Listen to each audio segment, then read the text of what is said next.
ঋণ আছে 9 লাখ টাকা ঋণের বোঝা শুভেন্দু অধিকারীকে নিতে হবে। কুরবানির নিয়ম বন্ধ করেছে, মানছি না, মানব না। মানছি না, রাজ্য সরকার কুরবানির নিয়ম বন্ধ করেছে, মানছি না, মানব না। মানছি না, মানব না।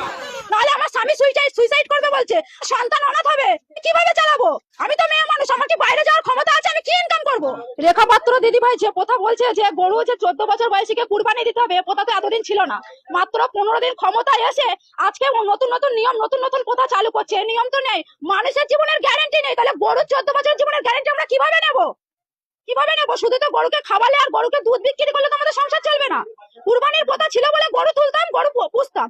এখন যদি এই নিয়ম চালু হয়, তাহলে মোদি আমাদের খাটালে গরু তুলে দিক, তারপরে আমরা সেই গরুকে মোদি খাওয়ানোর পয়সা দেবে, আমাদের দেখাশোনা করার পয়সা দেবে, তাহলে গোমাতাকে সেই 14 বছর বয়স পর্যন্ত আমরা রেখে দিতে পারবো। তার আগে গোমাতা এতদিন এই প্রথা চালু ছিল না, আমরা এই প্রথা রাখতে পারবো না। আমাদের কুরবানির প্রথা চালু করুক, নাহলে আমাদের স্বামীরা সন্তানরা সব অনাথ হয়ে যাবে, সুইসাইড করবে বলছে।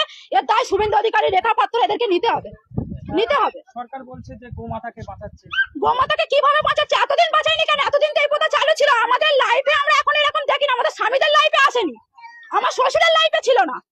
তাহলে এখন এই প্রথা কিভাবে চালু করেছে সরকার? আমাদের নির্দিষ্ট সময় দেওয়া হোক, মানবো। সরকার এসছে, আইন মেনে নেবো, কিন্তু নির্দিষ্ট সময় না দিলে আমরা মানতে পারবো না।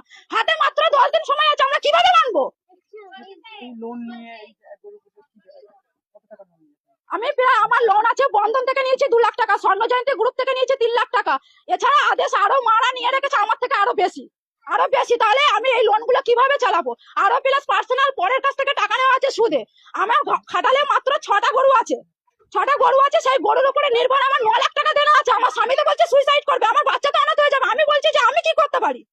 আমার মায়েরা, আমার লোনের অফিসার ফোন করে বলছে যে টাকা আমাকে দিতে হবে, লোনের ডেট চলে আসছে বলে। বলছে ডেট যদি পিছিয়ে যায় তাহলে কিন্তু তোমাদের সিভিল খারাপ হবে, লোন নিতে পারবে না কোথাও। এইসব যে আমাদের কাণ্ডগুলো ঘটছে, আমাদের তো জীবন ভবিষ্যৎ অন্ধকার হয়ে যাচ্ছে।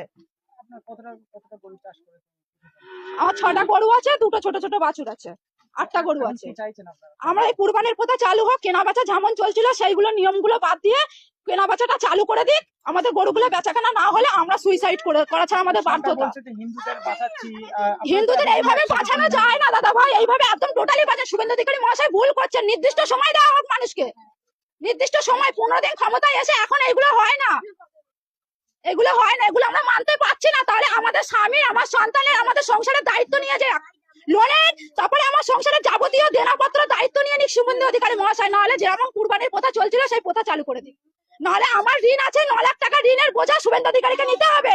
নাহলে আমার স্বামী সুইসাইড করবে বলছে, আমার সন্তান অনাথ হবে, আমি কিভাবে চালাবো? আমি তো মেয়ে মানুষ, আমার কি বাইরে যাওয়ার ক্ষমতা আছে? আমি কি ইনকাম করবো? দিদি আপনার নাম এবং বাড়ি? মৌসুমী ঘোষ, আমার বাড়ি বামুনিয়া।